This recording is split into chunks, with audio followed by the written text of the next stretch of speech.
So I put this nice quote up from Lewis Carroll about how important values and utilities are, about where your goal is depends on where you want to get to. Because what we're going to do is we're going to mix up uncertainty and goals and actions now. All right. A few announcements. There's a solution to assignment 3 and assignment 4 is out.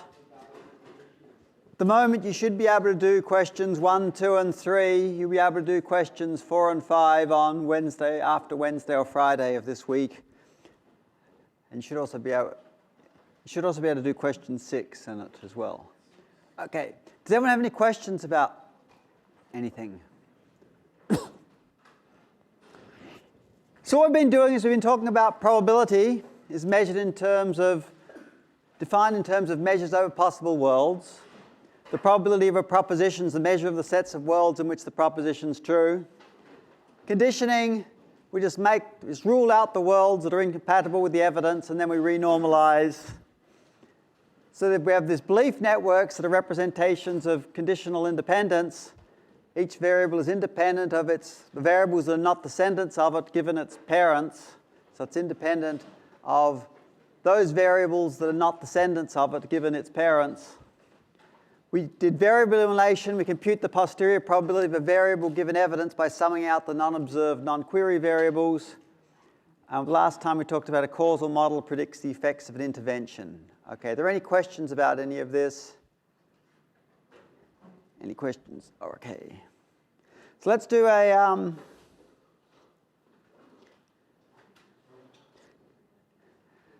first click of questions.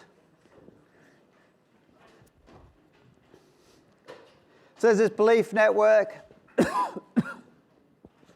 Requires which probabilities to be specified?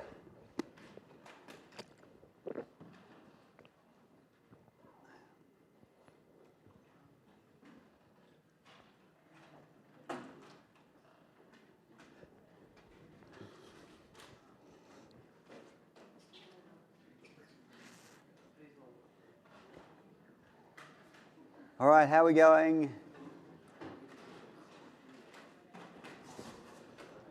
People need more time. Oh, you just got here. Anyone need more time? Yeah. Okay, 3, 2, 1. Oop. E, yes. All right, good. This is the one that no one could answer at the end of last class. I think you're just tired, is that right? Or you're sleepy or...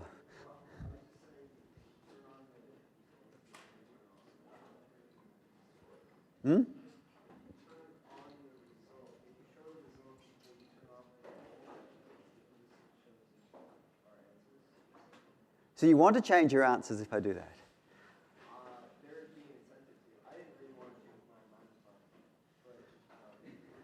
We've done that before, and we end up with this peer pressure. You don't get good independent samples of things because everyone jumps on the most popular, even if it's wrong. That's what I mean. That's why you should turn off the poll before you show the results. Oh, you didn't have time to do that. Okay. Oh, okay. I thought you were doing the other way around. Yes, that was a mistake. Okay.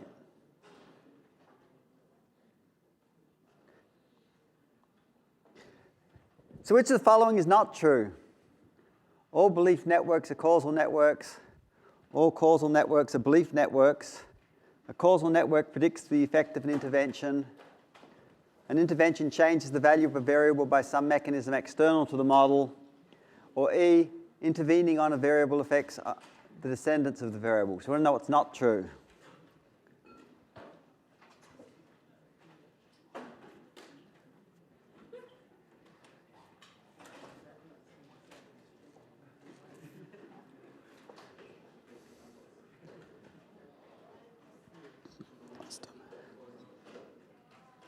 All right, how are we going? Does anyone need more time?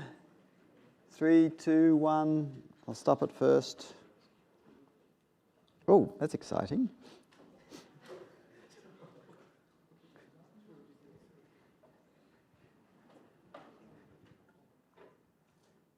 All right, A is the right answer.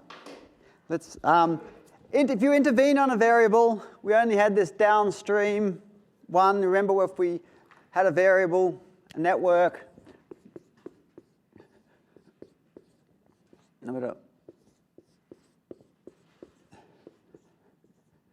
what it looks like in here.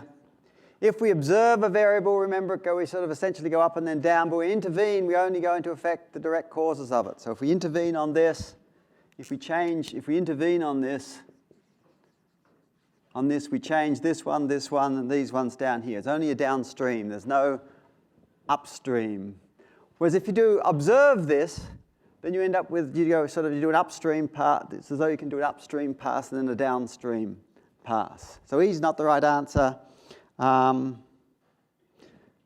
B is right. So we have causal networks. So we argued before that causal networks should obey the independence. So remember, belief network is just an independence assumption. And so if you have a causal network and these are the direct causes of it, then you'd expect it to obey the independence assumption. Right? So if these are the direct causes of this variable, then you expect everything else to be, the only way to affect the variable is to affect its direct causes, in which case you'd know these and so you can produce this. So you'd expect causal network to obey the independence assumption of a belief network. And C was just the definition of a causal network. Predicts the effect of an intervention. Any questions about that? What?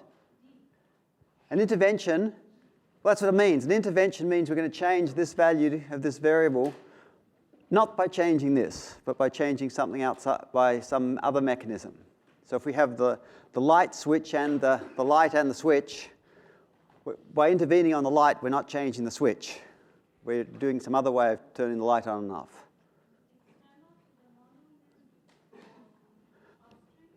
No, it means if I have a switch, the switch, I can't spell, switch, switch, and then the light is on, the switch is up, and the light is on, means when I intervene on this, I'm doing it in some way that doesn't involve turning the switch, actually moving the switch. So I'm going to intervene on this variable. I'm not going to change this one. But I could intervene, I could change the light, turn the light on by putting the switch on and off. But I'm sort of not doing that. I'm turning the light on or off without doing this. Okay? Any other questions? Okay.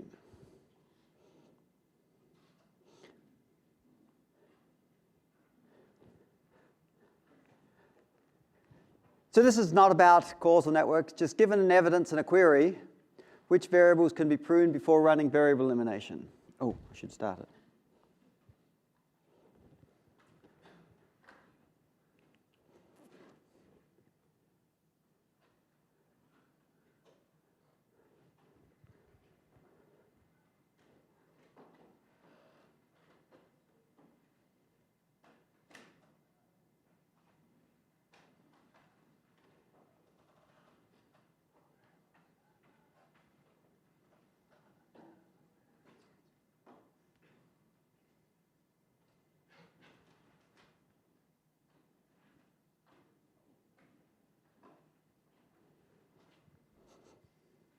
Okay, how are we going? Need more time?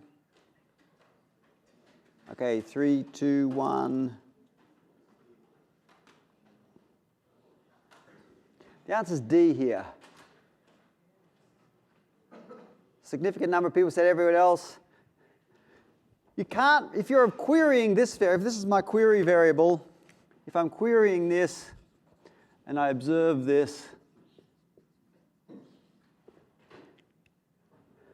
I can't prune all the variables that are not observed or queries. I can't prune this and this because I need to know the probability of this in order to compute the probability of this in order to compute the probability of this in order to compute the probability of this. Right? But I can get rid of this and this and this. I can get rid of all of the variables that are not ancestors.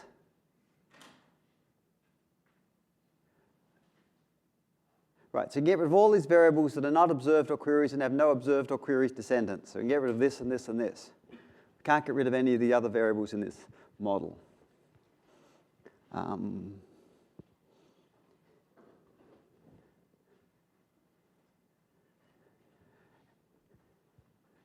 Any other questions about this? Yeah. So just say, so you've got that observed one on the second level on your drawing up there. Yes? What if you observe the other one on the same level? So the second, so not the very top, so up one level. This one? Yeah, if you observe the other one there. This one? Sorry, you've got your root one and then the two below it. What if you observe both of those? So you're proving the root? Yes, but I didn't give that rule. So that's why that E got kind of confusing for me. Hmm? Because you could technically prove the first one too. Then Hang on, which one are you saying? I get where you. Okay. Oh, he was meant to say none of the variables. Yeah, okay. But it's kind of like none of the ones that are there really cover everything. But okay, fair enough. I was just double checking that I understood that. Yeah, you actually can prune everything that's sort of, if you think of this as a graph, these sort of actually end up being just disconnected from this graph.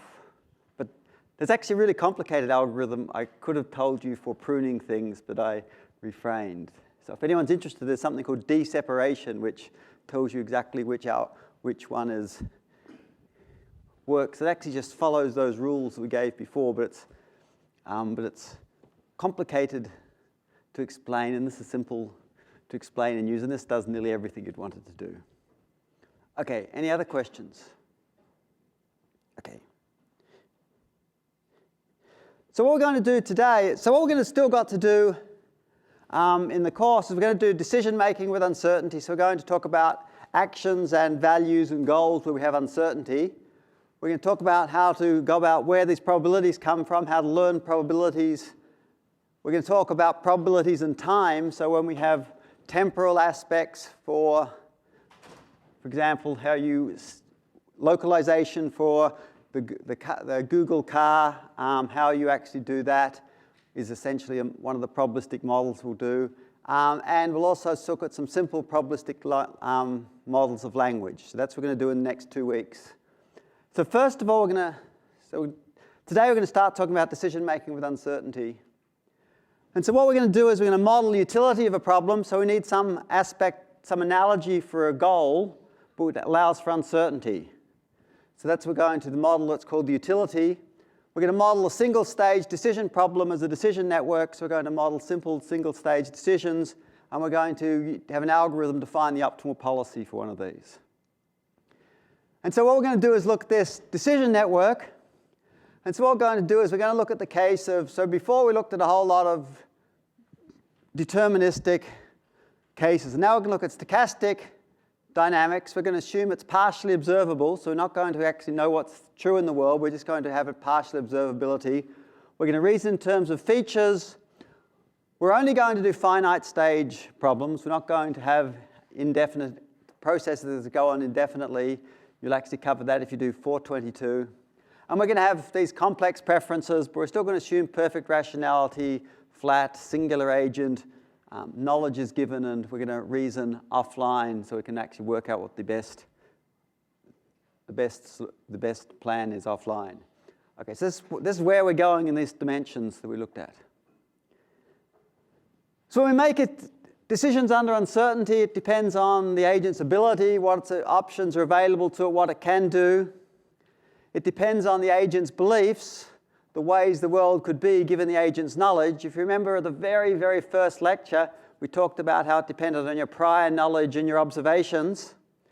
Well, now we know how to combine prior knowledge and observations because we looked at probability and Bayes, and that's what we've been doing next, is how to combine probability and observations about the world in order to update our knowledge. So it depends here on the beliefs, the ways the world could be given the agent's knowledge, where sensing is going to update our beliefs, and as well as that, the agent's preferences, what the agent wants, and trade-offs when there are risks involved. So there are risks when we don't know what's going to actually happen. We have to take risks. And we're going to do decision theory, which specifies how to trade off desirability and probabilities of possible outcomes for competing actions. That's what we're going to do. So here's the basic outline of decision theory. Is actions of an agent result in outcomes. So we're going to talk about actions of agents. We're going to talk about outcomes of those actions. So actions result in outcomes. Agents have preferences over outcomes. The reason you come to class is because you have a particular outcome you want to achieve. The reason you're going to start walking this way is because you have a particular outcome of you want to get to the coffee shop or something. So that's why you have, and then we have preferences over what we want to do. A rational agent will do the action that has the best outcome for them. So here we're assuming this. We have that we're trying to get outcomes that are best for the agent. However, sometimes the agent doesn't know the outcome of the action, but we still need to compare these actions. So nearly all of the scenarios where we have decision making, we don't know the outcome of our actions, but we still have to act in the world. Agents have to act, so doing nothing is often an action. So doing nothing is often an action. So if you think about sort of a medical doctor, they're going to do something, even if letting you not do anything is an action. They don't know the outcome of all the actions. They don't know what's going to happen if they give you this treatment. But they've still got to act. They've still got to observe the world. And we've still got to have these trade-offs. Okay, so this is what we're going to do. So what we're going to do is we're going to introduce this model of essentially adding in decisions into our notion of random variables. We have uncertainty, but now we're going to have decision variables as well.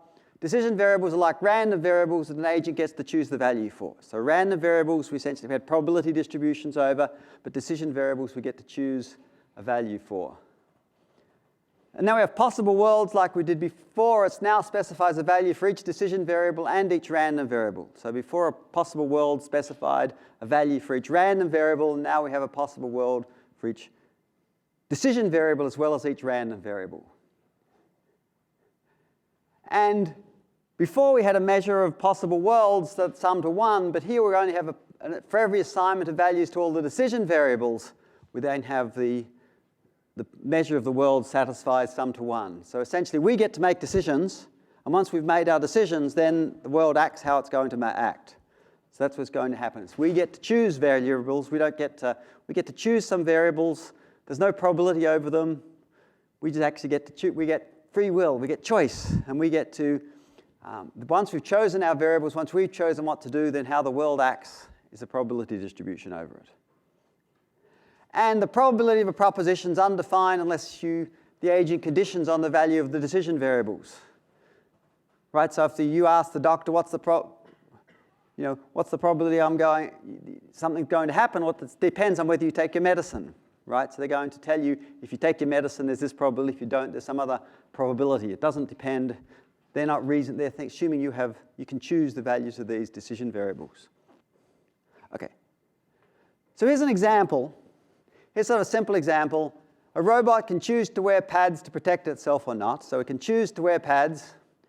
The robot can choose to go a short way past the stairs or a long way that reduces the chance of an accident. So you get two choices. The agent gets two choices. It wears pads, it protects itself.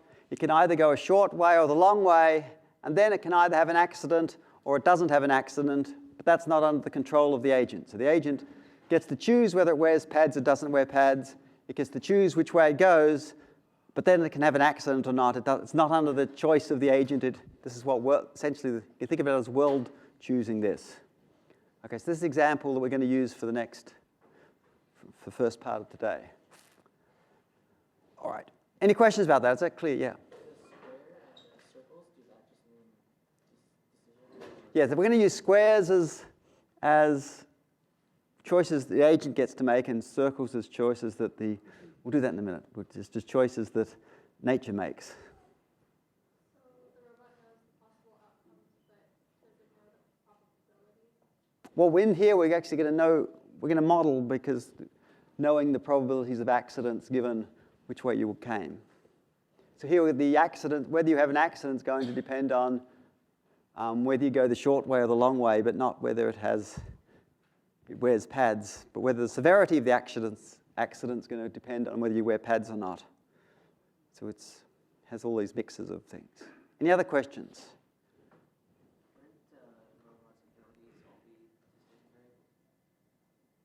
So here the decision abilities correspond to the decision variable, the choices that it gets to make. Well, I mean, like if the robot has the ability to walk, would that not be a decision variable? So when you for more complicated ones, we actually have for every possible decision at every time we model as a decision variable, and so it has to work out where to step at each time. So they're the things it gets to choose. But this one here, it's a very simple example. But normally, every choice that you have to make, should I go left or right, where should I place the next sensor, is a choice the agent makes. But once it's made a choice, then nature there's probabilities are associated with what happens. Okay, so you can steer left, and you might fail to steer left but you get to choose steering left or right. So the squares here, the decision variables, are those that the agent gets to choose, and the circled ones are those that the agent doesn't get to choose. That's what we're doing here. Any other questions? Okay. We'll come back to this example. So in order to formalize this, we're going to talk about something called a lottery. And what's going to happen in a lottery is, because you may not know the outcome of its actions, the agent doesn't necessarily know the outcome of its actions, but only has a probability distribution over the actions. So we might not know about it. We're going to have this lottery we're going to write as this: with probability P1, you get outcome O1. With probability P2, you get outcome O2. And with probability PK, you get outcome OK, where each OI are outcomes and the probabilities are real numbers greater than or equal to 0 that sum to 1. And this specifies that the outcome OI occurs with probability PI. So it's just a funny notation for just a choice, a random choice that we're going to use when we define things. So now we're going to talk about what's called a utility. So utility specifies someone's preferences over possible worlds. So this is essentially like the goals we had before, but now we're going to specify utilities. And each possible world has a real valued utility, so it's a property of possible worlds. So each possible world now has this real valued utility that measures how desirable the world is, how much we like this world to be in. And we're going to suppose the best world, there's a best world out of all these worlds, we're going to call best, and it has a utility of 1, and the worst world has a utility of 0. Okay, so that's what we're going to set. Just by definition, we're just going to assign it to 0 and 1. And this world W has some utility, means the decision maker. We're going to compare it to a lottery between the best and the worst outcome. So we're going to compare this lottery between, with probability P, I'm going to get the best outcome. With probability 1 minus P, I'm going to get the worst outcome. And I'm going to prefer the outcome W to the lottery if I'm going to prefer W to the lottery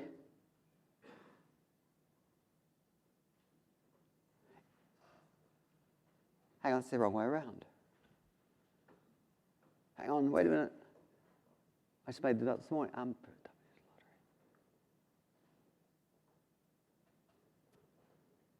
You prefer the lottery. This is the wrong way around. You prefer.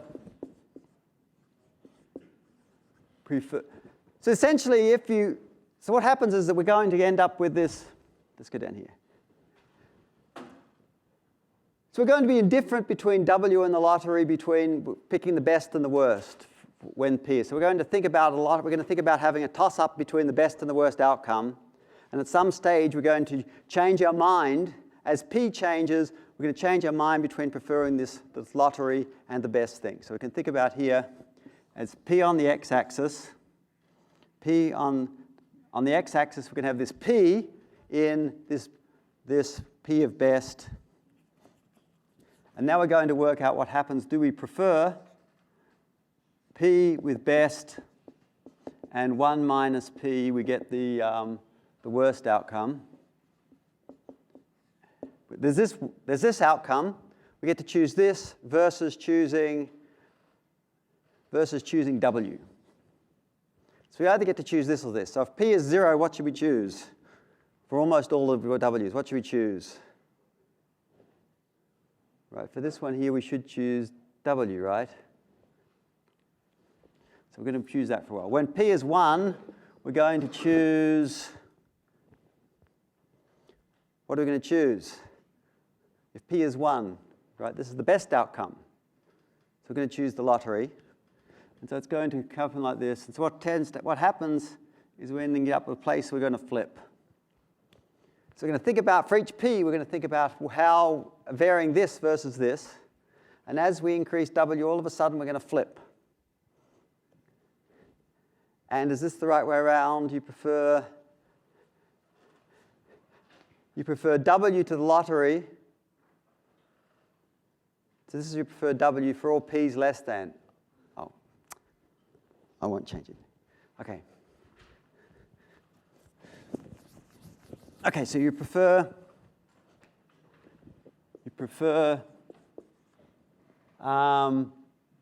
w to the lottery for all p is less than the probability, the utility of the world. So when the probability is less than this, I'm going to prefer the world. Right, when the probability is bigger, I'm going to prefer the lottery. And at this point, this utility of the world, this point here is going to be the utility of the world. Okay, so let's go through this. Let's look at this example. So what's the best outcome here? So what's the best outcome? So W5, so the best outcome, W5, is claimed to be the best outcome. Right, it's going to probably 1. Right, you don't wear pads, you go the short way, you don't have an outcome, everything's nice. What's the worst outcome? What is it? W6?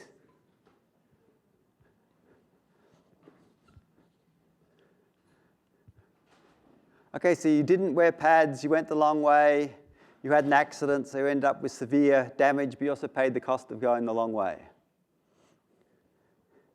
And so now we're going to scale these between this.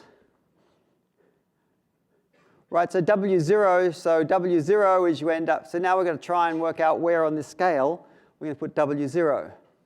So W0, we weared pads, we went the short way, but we had an accident, but we only had moderate damage, right? So now we're going to somehow think it's down here because we've got to think of this, of some lottery between, because I don't know what's going to happen, so I've got to work out some lottery in here between this W6 and W5. So with some probability I'm going to end up with W5, with some probability I'm going to get W6, and I want to know at which probability I'm indifferent between it when I'm gambling. Right, so I'm going to work out this. So maybe W0 is here. And now we're going to think about, again, we're going to think about, so for W1, we want to think about where in the scale it comes. We wore pads, we went the short way, we didn't have an accident.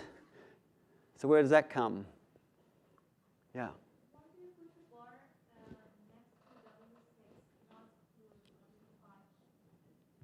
W5 is the best outcome, someone told me. So what are we hoping for? The one next to the worst, not the one that is closest? So the best outcome was W5, is that right? Yeah. And the worst outcome is W6. So that's 1 and 0. So for this one here, I'm going to choose some value where I'm going to think about what's the probability. When I choose, this say might be 0.3 or something. So this is, I'm indifferent between this. I'm indifferent between with 0.6 I get W6, and with 0.7 and 0.3 I get W5 and W0. That's what this means. Right, so I get 30% chance of getting the best outcome and a 70% chance of getting, right, so 0.3 times the best outcome and 0.7 times the worst outcome, and I can't decide between that about whether I choose W0 or not, if I had to take risks.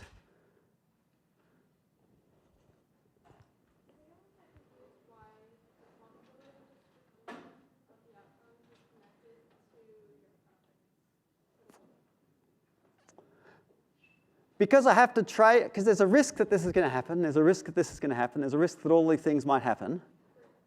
And now I've got to work out where in my risk assessment I'm going to put this. So think about a doctor prescribing drugs, right? There's a chance you can, one is the chance that one is you live a happy life for the rest of it, 0 is you die. And somehow you've got to trade off. If there's a risk of people dying, you've got to work out how to trade these things off. You've got to work out that, how we're going to spend $1,000. How much of this, there's something called a millimort, which is a 1 in 1,000 chance of dying. You've got to try and work out how much you're prepared to spend in order to reduce your chance by 1 in 1,000 chance.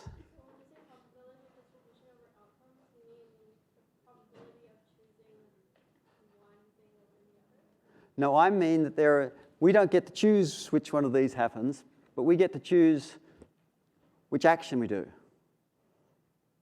So imagining that this could happen with some probability, and this could happen with some probability. And now we're going to place this other one and saying, well, where in this risk assessment would we place W0? So, if I could get this, right, somehow this agent's going to think about, well, maybe this is the possible outcome. And which one would I prefer, this or this? Right, and if you choose one up here, it's going to choose the lottery, and it's going to keep going down here until all of a sudden you're going to choose W0 is better than this. So you essentially keep filtering something down here until all of a sudden you flip, which is what this graph here says. All of a sudden you're going to start here, and all of a sudden at some point you're going to flip. You're going to change your mind. So here I'm going to choose the lottery, here I'm going to choose the lottery, here I'm going to choose the lottery. Oh no, here I'm going to change my mind, I'm going to choose W0 everywhere down there. If the risk of this is big enough, then I'd rather have this. If the risk is small, I'd rather have something else. And what's going to happen is this is sort of going to be unit, as though we're going to talk about everything is in terms of this risk of the worst and the best outcome. We're always going to talk about trading everything off in these. Medicine, they use millimorts, chance of dying, which sounds awful, but it's something that you can actually measure. It's something you can trade everything off. Yeah. So I understand the scale, but I'm having a bit of issue with the notation used on the right side of the board. Could you just elaborate on what that notation really represents? This is a lottery with 1.5 chance, with probability 1.5. This says with probability 0.3,